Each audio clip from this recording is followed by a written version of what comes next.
Muy bien, buenos días hermanos, vamos a comenzar nuestro estudio de escuela dominical. Vamos a continuar con nuestro estudio de esta mañana en el capítulo 19 de Mateo. Vamos a ver a partir del versículo 16, pero vamos a ligar con la clase anterior y recordemos que habíamos visto en el capítulo 18 la enseñanza que Jesús empieza a dar para la iglesia, para ese grupo de creyentes fieles que seguirían después de él, cuando él se fuera. Entonces ya está dando ya no la enseñanza general para el pueblo de Israel, sino para los discípulos que van a ocupar su lugar en cuanto a formar al pueblo. Y en el capítulo 19 empezamos a ver lo que son las instrucciones, no ya para la congregación en sí, sino más en un círculo más pequeño de lo que es la familia. Y lo primero que empezó a tratar fue acerca del divorcio, cómo debían de ver la vida de familia, la vida de pareja, cómo debía de respetarse el compromiso matrimonial, ¿verdad?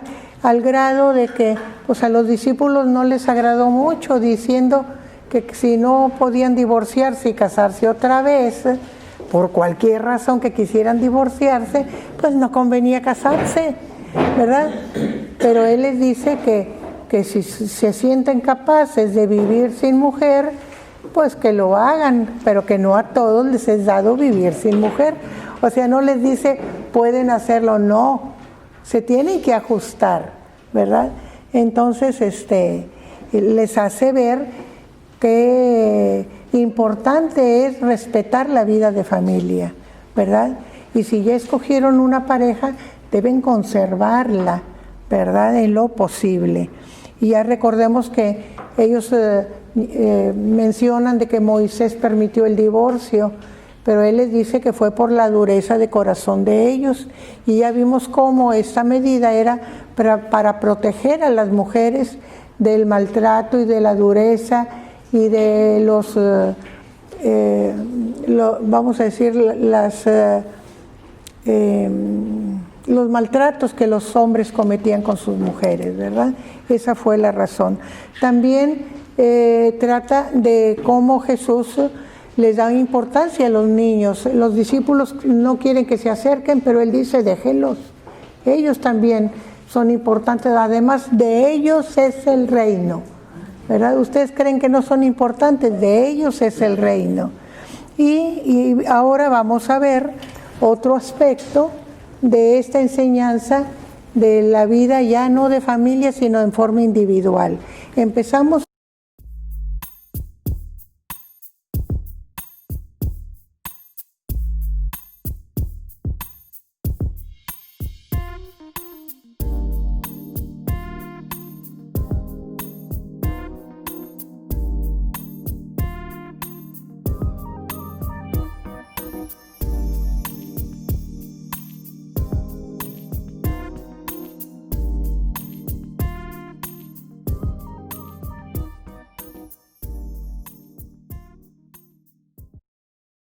Aquí si nosotros nos ponemos atención y nos fijamos, vemos que aquel joven que viene a Jesús le dice, maestro bueno,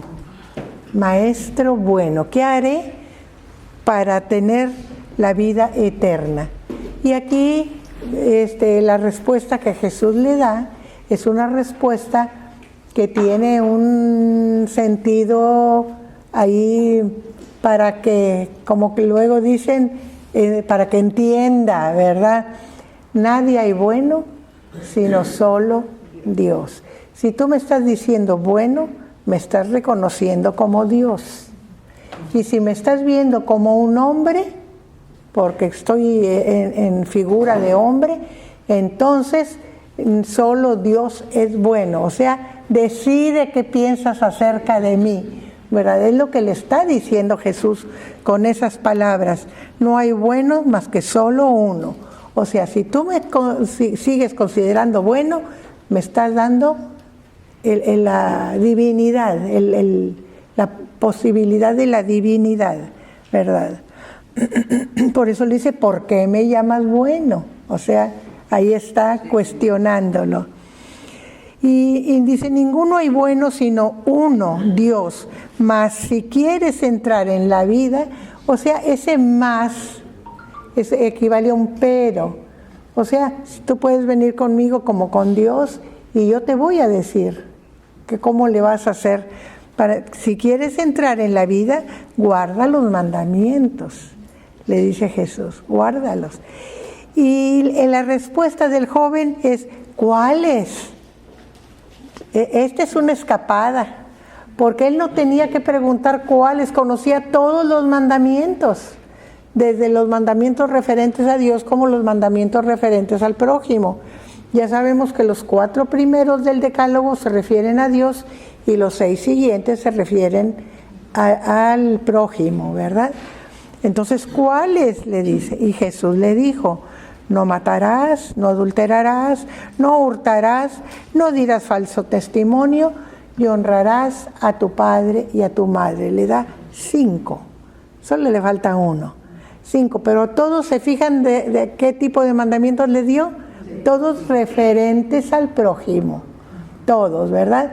Da por hecho Jesús que aquí el hombre piadoso que va a buscar consejo porque le interesa la vida eterna es un creyente que respeta a Dios y sigue los mandamientos y ama a Dios, ¿verdad? Entonces por ahí no se mete.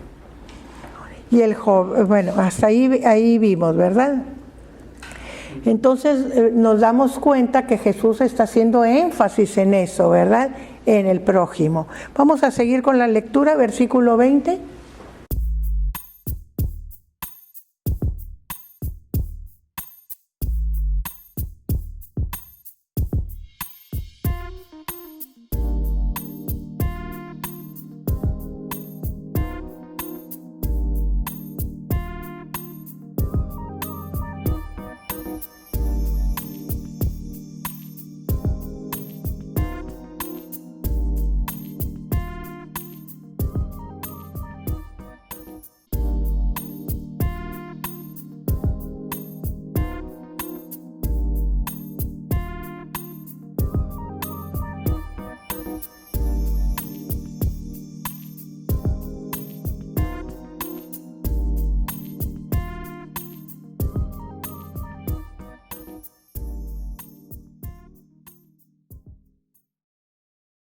Un comentario que no hice fue acerca de la pregunta del joven, ¿verdad?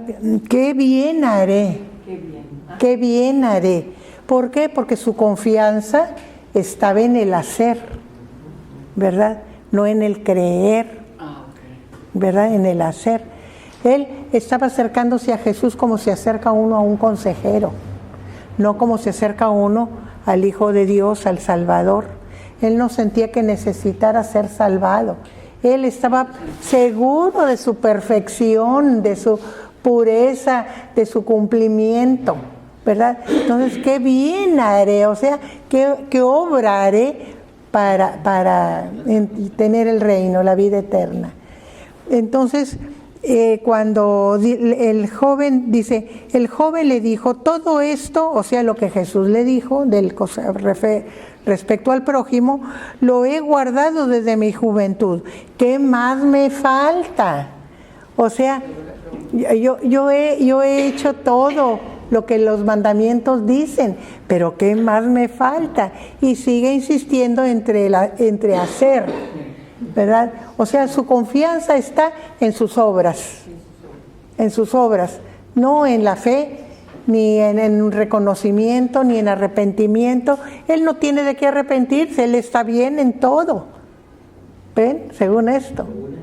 Muy seguro de sí mismo, esa confianza de que yo no tengo que pedir perdón, yo no tengo de qué arrepentirme, nomás quiero tener la seguridad, ¿qué más hago?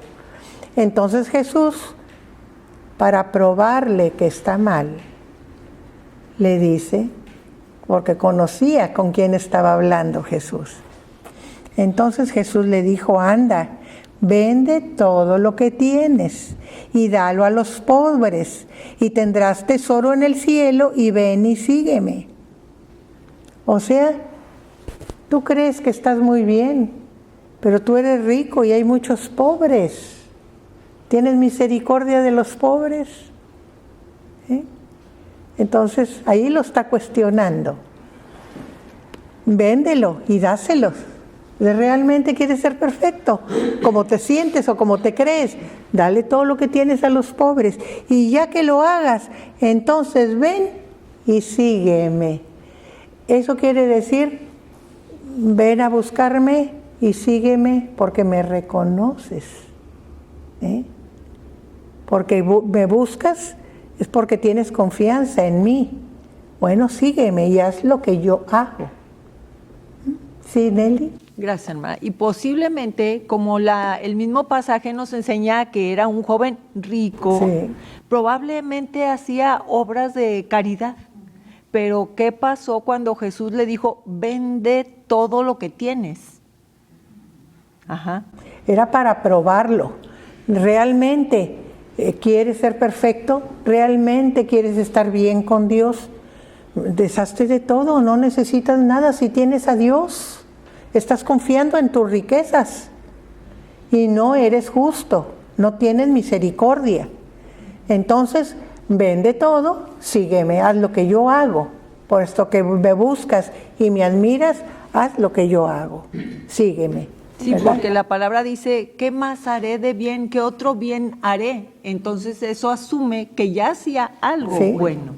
Sí, bueno. Bien, pero claro, todos tenían una obligación, la limosna para los pobres, la limosna para el templo, pero cuando se hace eso por sistema, no lo haces de corazón, no lo haces por amor al pobre, lo haces porque te conviene estar bien con Dios, nada más, porque es la ley, estás cumpliendo la ley. Es como los filántropos que no dan porque aman al pobre, sino para que le reduzcan los impuestos. Pues no lo hacen por amor al pobre, que es lo que Dios quiere. Por los que dan así en público para que todos les aplaudan. Sí, también, ¿verdad?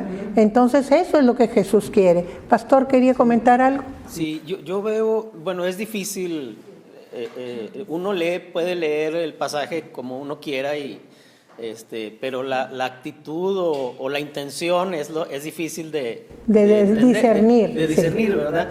Pero yo siento la pregunta de este joven como la afirmación o la pregunta que hace Pedro cuando dice, ¿cuántas veces perdonaré a mi hermano? Y él dice, hasta 70 veces 7, y como que lo hace para lucirse, ¿verdad? Yo así siento la pregunta de este joven. Los eruditos dicen que es muy probable que el joven fuera sincero y que se acercó realmente a Jesús viendo que Jesús era un hombre admirable, alguien a quien que convenía escuchar, ¿verdad?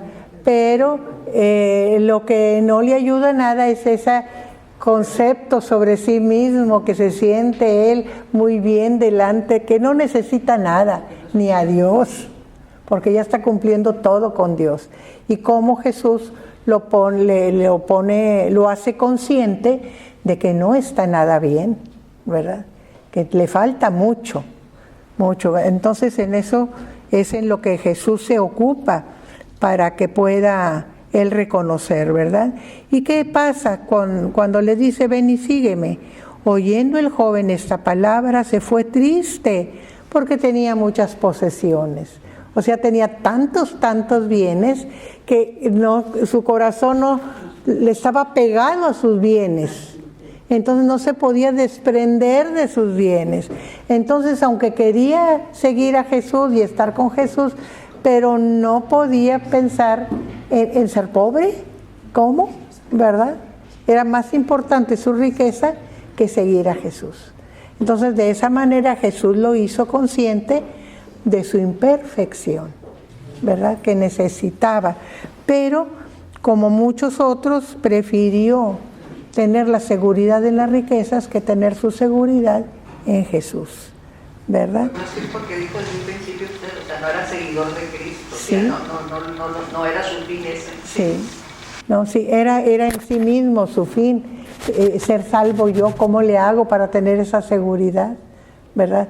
Era un poquito o un mucho ególatra, pensaba nada más en sí mismo, ¿verdad? No en Jesús, no en los demás.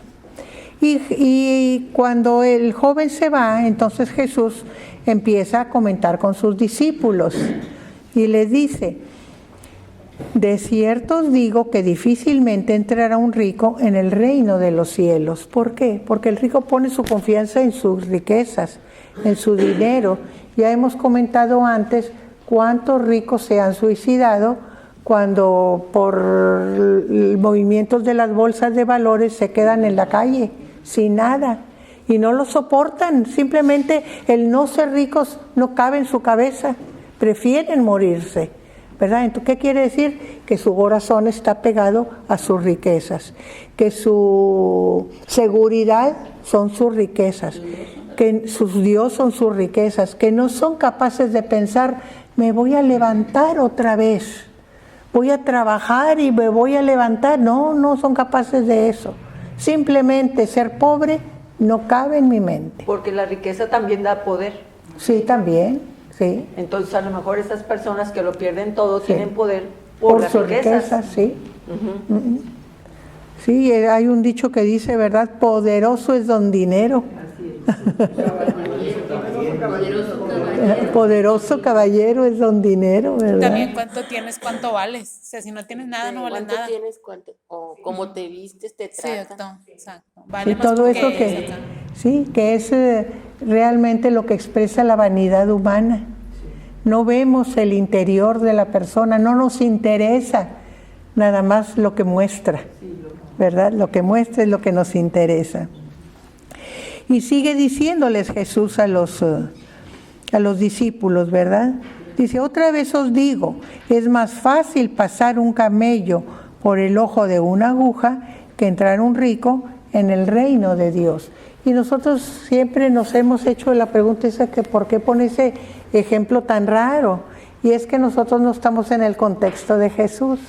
Las ciudades eran amuralladas y había una puerta amplia por donde entraba muchedumbre. Por ejemplo, el día del mercado, todos los vendedores con sus carretones, con sus animales, lo que llevaban al mercado, que venían de fuera de la ciudad, del campo.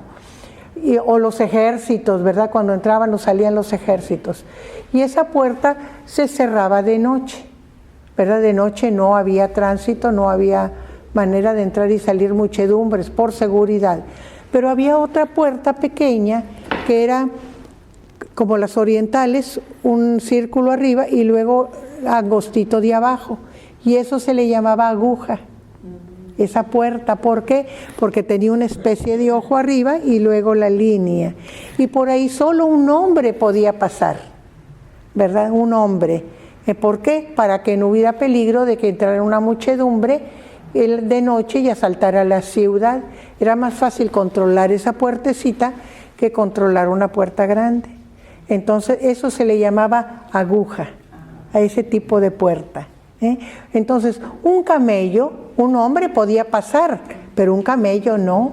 Pero le dice Jesús: es más fácil que pase un camello por ahí con trabajos y todo, y flaco, ¿verdad? Puede pasar y sin carga. Es más fácil que pase un camello por una aguja que un rico entre al reino de los cielos. ¿Verdad? Hasta ahorita entiendo esa parte. Entonces eso es lo que Jesús les está diciendo, ¿verdad? Y fíjense cómo reaccionan los discípulos. Vamos a leer el pasaje que sigue, versículo 25.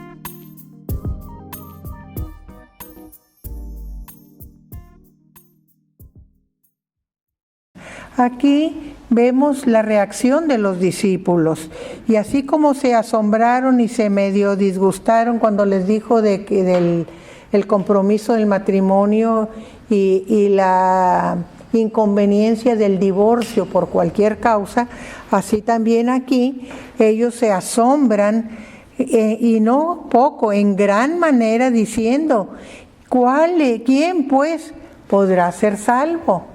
O sea, estaban apegados a las cosas materiales. Si tenemos algo, entonces no nos podemos salvar. Si queremos guardar mi casita, mi tierrita, mi huerta, no nos podremos salvar. Sí, ¿verdad? O sea, tenían ese pensamiento de apego. Yo les he dicho que en el tiempo de la Segunda Guerra Mundial muchos se perdieron a causa del apego a las cosas. Unos a la profesión, otros a la cátedra en la universidad, otros a sus casas o a sus pianos, los concertistas. Ese apego a las cosas hizo que perdieran la vida. Entonces, qué importante sabernos despegar de las cosas. No son las cosas lo más importante es la vida. Y aparte de la vida física, la vida eterna. Es lo más importante que tenemos. Si hay algo que nos hace pecar y perder la vida eterna por el apego, hay que dejarlo. Hay que reconocer y hay que dejarlo porque lo más importante es la vida eterna, ¿verdad? Esta vida termina en unos cuantos años, pero la otra sigue eternamente. Y es lo importante, ¿verdad? Para estar con Jesús en el reino de Dios todo el tiempo. Entonces, los discípulos se sienten como que ¿qué pasó, verdad? Y mirándolos Jesús les dijo, para los hombres esto es imposible, mas para Dios todo es posible. O sea, el hombre por sus propias fuerzas nunca va a ser capaz de desprenderse fácilmente de las cosas. Es rara la persona que tiene ese desprendimiento. Ustedes saben que aprendí mucho del pastor Vaqueiro. Fue mi maestro, fue mi pastor, fue mi amigo, fue mi jefe, fue muchas cosas para mí.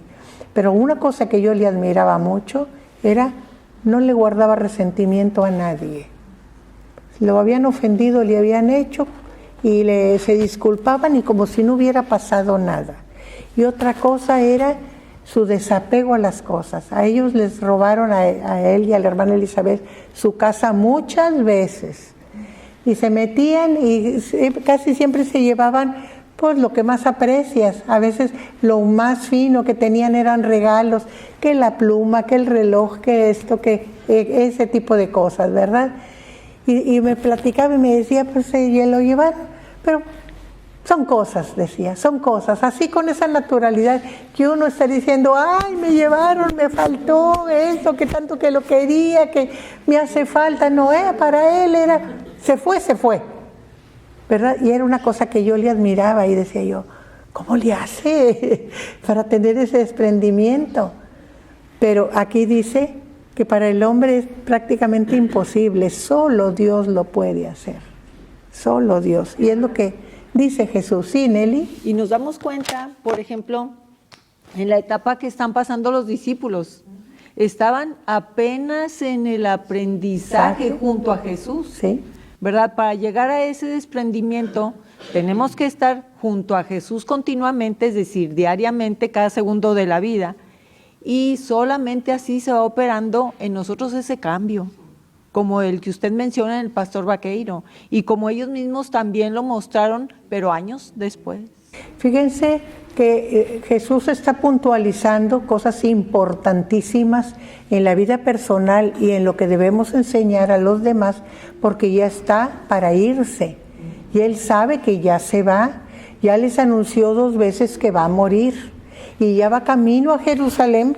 Recuerden que viene de acá, de esta parte de acá, viene caminando, viene hasta llegar aquí a la altura de Jericó, que era donde está el vado, para llegar a Jerusalén. Entonces, en este trayecto es donde les viene enseñando todo eso, porque ya son sus últimas enseñanzas, y ya no es para Israel, ya es para ellos, que van a formar la iglesia, van a ser los dirigentes de la iglesia. La iglesia la forma Jesús, pero ¿quiénes la van a llevar a cabo? ¿Quiénes la van a levantar y hacer fructificar? Los discípulos.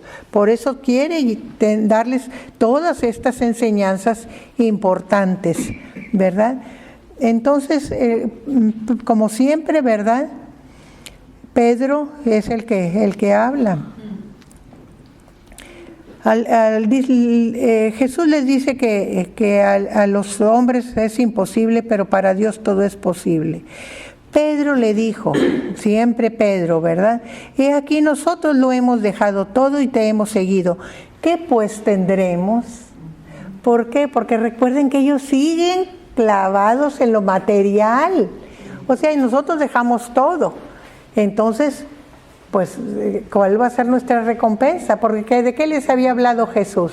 Que tenían que llevar su cruz, que irían a sufrir igual que Él, que serían perseguidos. Si al mayor persiguen, contimás a sus seguidores, ¿verdad? Entonces, de todo eso les había hablado. Y entonces Pedro dice, ¿y nosotros qué? Hemos dejado todo. Y entonces aquí Jesús le dice, ¿verdad?, lo que les espera.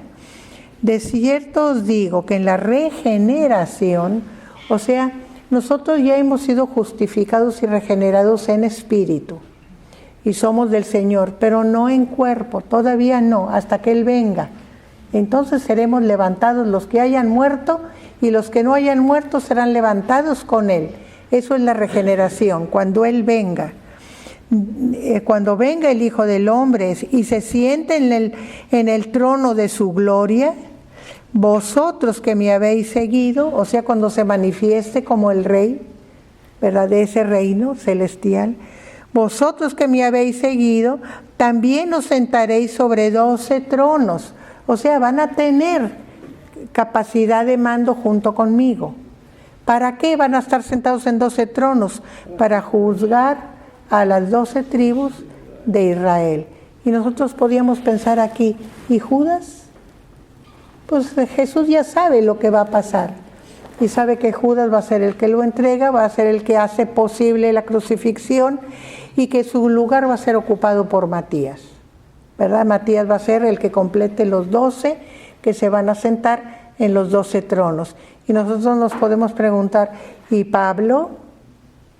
Pues Pablo tiene otro ministerio, no es un ministerio con Israel, y este ministerio de los apóstoles es para el pueblo de Israel, ¿verdad? Pero Pablo tiene otro lugar especial también, ¿verdad? Honroso, pero otro lugar. Y sigue diciendo Jesús, cualquiera que haya dejado casas, y aquí vemos propiedades, ¿verdad?, bienes, hermanos o hermanas, o padre o madre o mujer o hijos, aquí vemos familia, como lo hacen los seminaristas cuando dejan su casa y se van al ministerio, y luego tienen que ir a donde los manden o a donde Dios los dirija, ¿verdad? Nosotros nos mandan en el sistema metodista, en otros a donde Dios los dirija. Por ejemplo, los que son congregacionales, pues la congregación es la que escoge pastor. Entonces, si el pastor te quiere, te quedas, y si el pastor no quiere, pues vas a otra parte, a donde te quieran, ¿verdad? Pero o sea, donde Dios te lleve. Y forma su propia familia, pero la familia original prácticamente la dejan.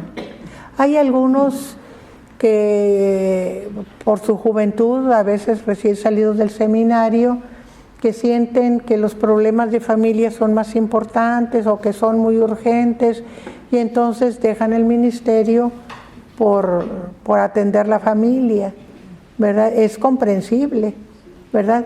Pero si cuando has decidido seguir el ministerio te tienes que ajustar, porque cuando eres llamado al ministerio no es porque lo decidiste tú nada más, porque tu vocación te llamó, sino porque la iglesia dio testimonio de que tenían las cualidades, y porque hay un llamamiento de Dios que se comprueba con ese testimonio de la iglesia, ¿verdad?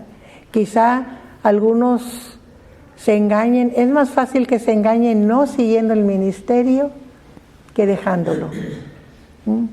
Y yo observaba, yo llegué tarde al seminario, yo observaba que casi todos los jóvenes tenían 2 dones casi sin falta, el de la palabra y el de la música juntos, casi todos.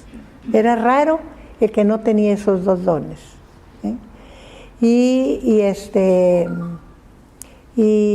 también aprendí del pastor Vaqueiro que muchos que son líderes muy latosos en la iglesia y con el pastor generalmente tenían llamamiento y no lo siguieron.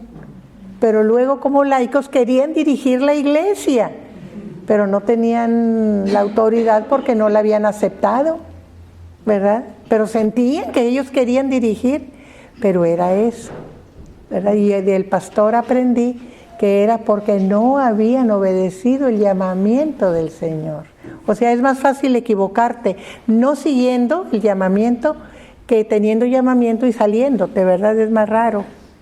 A veces puedes engañarte, a veces puedes engañar la iglesia, ¿verdad? Y a la postre darte cuenta que no lo tienes, no puedes porque no tienes el llamamiento, pero es más raro.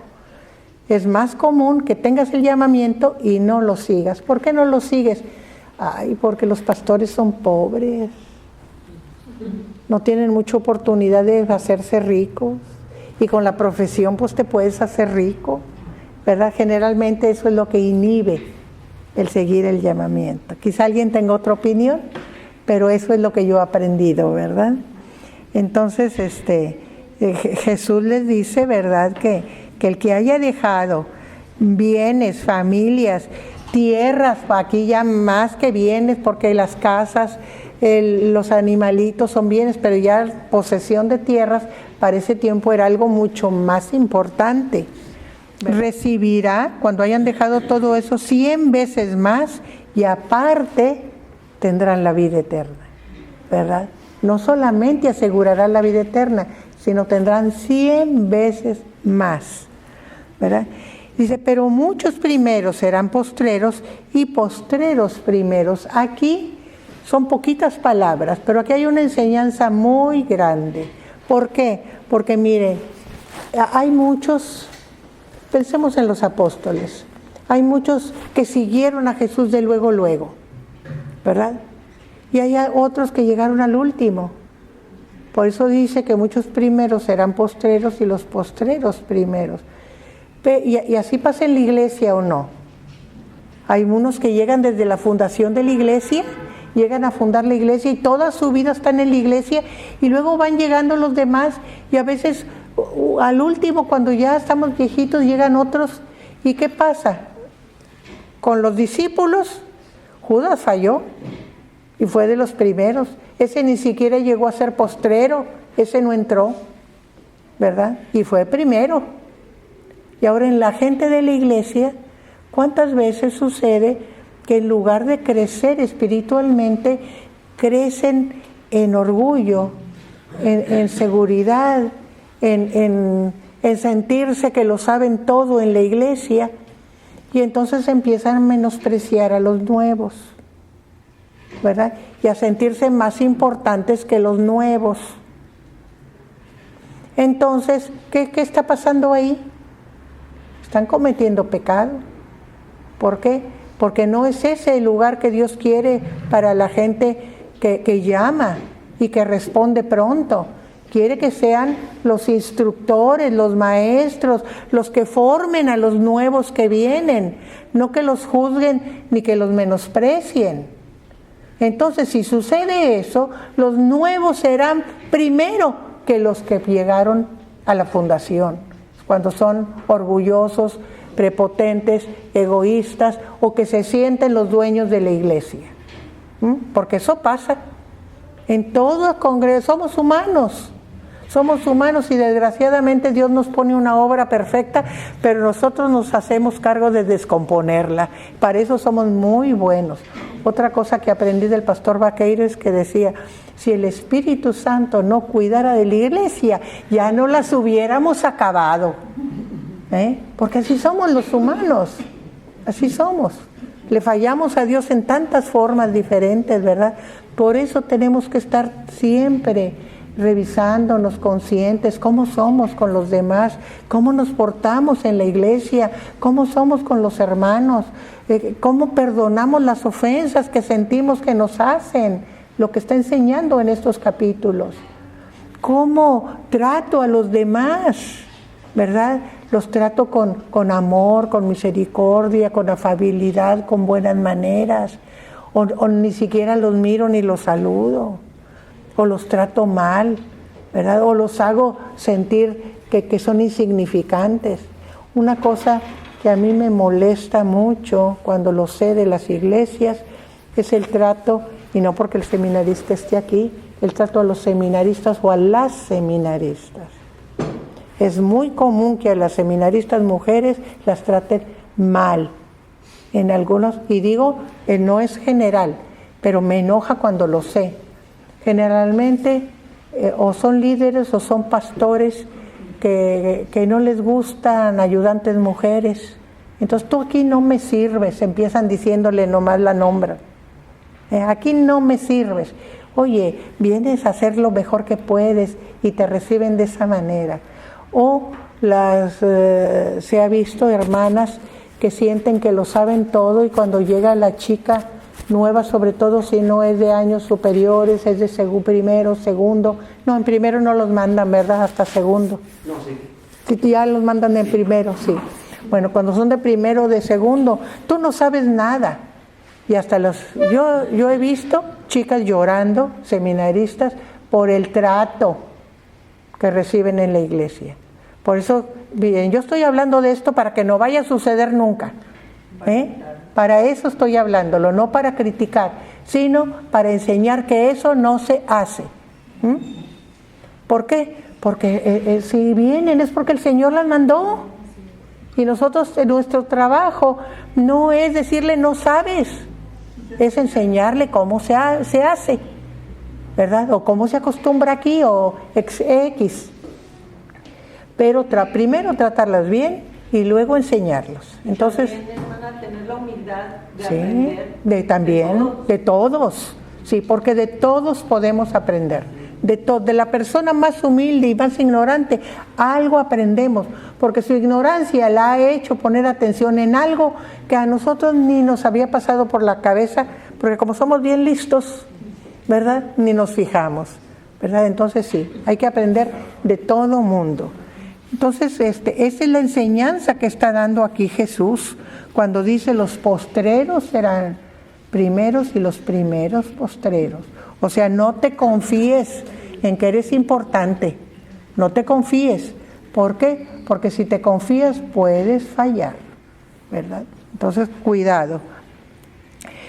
Con esto terminamos el capítulo 19, ¿verdad? Ya hemos visto que se refiere sobre todo a familia, a relaciones individuales, ¿verdad? Y a las reacciones y actitudes que tenemos hacia lo que es el mundo de la fe, la congregación, el reino de Dios.